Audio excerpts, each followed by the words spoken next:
Welcome to BRK health. This is via Varma. ఈరోజు మనతో పాటు స్టూడియోలో ఉన్నారు డాక్టర్ గౌతమి ముల్లంగి గారు, gynaecologist from signet super speciality clinics. Hi Gautami గారు, హలో, ఎలా ఉన్నారు? హలో స్వీయ, గుడ్ బాగున్నాం.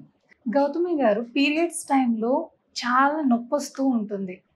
అసలు అది సాధారణమైన, దానికి చికిత్స తీసుకోవాలంటారు? అంటే మెడిసిన్స్ అవి వేసేసుకుంటూ ఉంటారు, అలా వేసుకోవడం కరెక్టేనా? అవునండి, ఇప్పుడు పీరియడ్స్లో పెయిన్ అంటే డిస్మెనోరియా అంటాం మా మెడికల్ టెర్మినాలజీలో.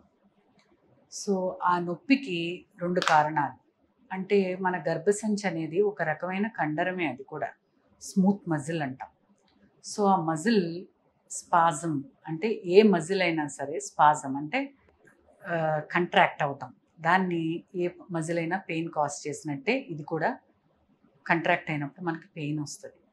సో నార్మలీ చిన్న చిన్న కంట్రాక్షన్స్ అనేవి లోపల పీరియడ్స్ టైంలో బ్లీడింగ్ని, క్లాట్స్ అవి బయటకు ఎక్స్పెల్ చేయడానికి మైనర్గా ఉండటం సాధారణమే.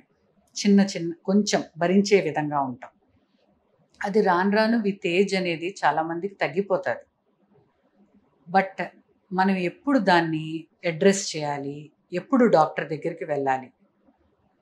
విపరీతమైన నొప్పి అంటే ట్యాబ్లెట్స్ తీసుకోవాల్సిన అవసరం కానీ, స్కూల్కి పాప వెళ్ళలేకపోతుంది, లేదా కాలేజ్కి కానీ, లేదా యాబ్స్టినెన్స్ ఫ్రమ్ వర్క్ అంటాం, అంటే మన నిత్యకృత్యాలు రోజు చేసుకోలేకపోతున్నాం పీరియడ్స్ టైంలో, అంటే అదొక మహా పెద్ద విషయం. ఏదో వచ్చిపోయినట్టు కాకుండా నిన్ను బాదర్ చేస్తున్నట్టు ఉన్నప్పుడు ఖచ్చితంగా మీరు గైనకాలజిస్ట్ని మీట్ అవ్వాలి. ఎందుకంటే మేము చాలా కేసెస్లో చూస్తాము, చిన్నప్పటి నుంచి నొప్పి ఉంది అని అలా నెగ్లెక్ట్ చేసి మ్యారేజ్ అయిన తర్వాత తగ్గుతుందేమో అని చాలామంది అపోహగా అలా ఉంచుతారు. ఆ తర్వాత వాళ్ళు 2 years 3 years ట్రై చేసి పిల్లలు కాలేదని మా దగ్గరికి ఇన్ఫర్టిలిటీతో వస్తారు. వాళ్ళని మేము రెట్రోస్పెక్టివ్గా హిస్టరీ తీసుకున్నప్పుడు, ఎప్పటి నుంచో పెద్ద మనిషి అయినప్పటి నుంచి నొప్పి ఉండేదండి, నొప్పి అనేది స్కూల్కి అది వెళ్ళటం కూడా కష్టంగా ఉండేది, కానీ మేము తర్వాత పోతుంది కదా పెళ్ళైన తర్వాత అని అనుకున్నాము, కానీ ఎప్పుడూ ఇబ్బంది పడతా ఉండేది అని చెప్తా ఉంటారు. సో ఇది ఎందుచేత? నార్మల్గా మనకి బ్లీడింగ్ అనేది గర్భసంచి నుంచి ముఖద్వారం ద్వారా, యోని ద్వారా బయటకు రావాలి. అది నార్మల్ ప్యాటర్న్ ఆఫ్ ఫ్లో. అట్లా కాకుండా ఏ కారణం చేతైనా బ్యాక్ ఫ్లో గనక, లైక్ ట్యూబ్స్ నుంచి వెనక్కి గనక ఫ్లో అయ్యి అండాశయాలు అటు ఇటు ఉంటాయి, వాటి మీదకి కానీ మన లోపల క్యావిటీలోకి కానీ ఆ బ్లడ్ గనక స్పిల్ అయితే, అందులోపల సెల్స్ ఏవైతే షెడ్ అయి ఉన్నాయో ఆ లైనింగ్ పొరవి నాట్ల కింద నాటుకుంటాయి. కొందరు ఏ కారణం చేత, జెనెటికల్ ఇన్ఫ్లుయెన్సా, రకరకాల థియరీస్ దాని మీద వచ్చాయి, బట్ కొందరిలో నాటుకునే అవకాశం ఉంటుంది. అట్లాంటప్పుడు ఎలా అయితే మనకు నెలసరి బ్లీడింగ్ అవుతూ ఉంటుందో, అదే అండాశయాల మీద బ్లీడింగ్ అవుతూ ఉంటుంది, అదే పెరిటోనియల్ సర్ఫేసెస్ అంటాం లోపల, అక్కడ బ్లీడ్ అవుతుంటుంది. అండ్ ఇదంతా పడేది కిందకంట, ఏదైనా సరే కిందకే కదా వచ్చేది, కింద మోషన్ వెళ్ళే కింద మార్గం వరకు గర్భసంచి వెనక్కి కిందకు వస్తుంది. సో ఎక్కువ అక్కడ అతుకులు ఫామ్ అయ్యే టెండెన్సీ ఉంటుంది, ఎందుకంటే ప్రతి నెల బ్లీడింగ్ అయ్యి అక్కడ అతుకుల్లాగా ఫామ్ అవుతాయి. సో దీనివలన పిల్లలు పుట్టడం, తర్వాత ఇబ్బంది అవ్వటం, ఎందుకంటే ఎక్కడ ఉండాల్సినవి అక్కడ ఉండవు, గర్భసంచి పక్కకు డీవియేట్ అవటం, ఓవరీస్లో చాక్లెట్ సిస్ట్స్ అనేవి ఫామ్ అవటం, ట్యూబ్కి ఓవరీస్కి మధ్య ఉండేటువంటి రిలేషన్ దెబ్బతినటం, వీటన్నిటి వల్ల ఆ ఎనాటమీ అంటే ఎక్కడ ఏది ఉండాలో అవి ఉన్నట్టుగా లేక వాళ్ళకి ఈ బ్లీడింగ్ సమస్యలు, పెయిన్, తర్వాత పిల్లలు కలగకపోవటం, భార్యాభర్తలు కలిసినప్పుడు నొప్పి రావటం, డిస్పెరోనియా అంటాం, మోషన్కి వెళ్తున్నప్పుడు నొప్పి రావటం, తర్వాత ప్రజెంట్ అవుతారు. చూస్తే వీళ్ళకి ఎడినోమయోసిస్ అంటాం, అంటే గర్భసంచి బల్కీ అంటాం, బల్కీ యూట్రస్ అని రాస్తారు స్కాన్ రిపోర్ట్స్లో. సో బల్కీగా యూట్రస్ అవటం అండ్ ఓవరీస్లో ఎండోమెట్రియాటిక్ సిస్ అని కనపడటం జరుగుతుంది. సో ఎప్పుడైనా నొప్పి తట్టుకోలేకపోతుంది పాప అంటే యాజ్ ఎర్లీ యాజ్ పాసిబుల్ తీసుకురండి హాస్పిటల్కి. ఒక స్కాన్ చేసో, ట్రాన్స్అబ్డామినల్ స్కాన్, ఏదో ఒకటి బయటపడుతుంది.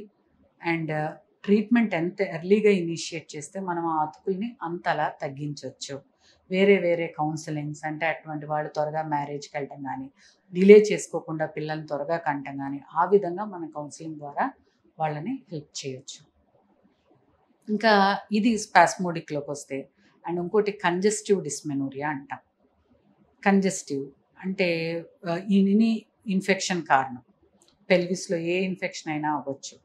అబార్షన్ అయిన తర్వాత లోపల ఎండోమెట్రైటిస్ కానీ, ఎనీ పిఐడీస్ అంటాం, వేరే వేరే వేరే క్లమీడియల్ ఇన్ఫెక్టివ్ కారణాల చేత అక్కడ ప్రెషర్ ఎక్కువై పెయిన్ కూడా రావచ్చు.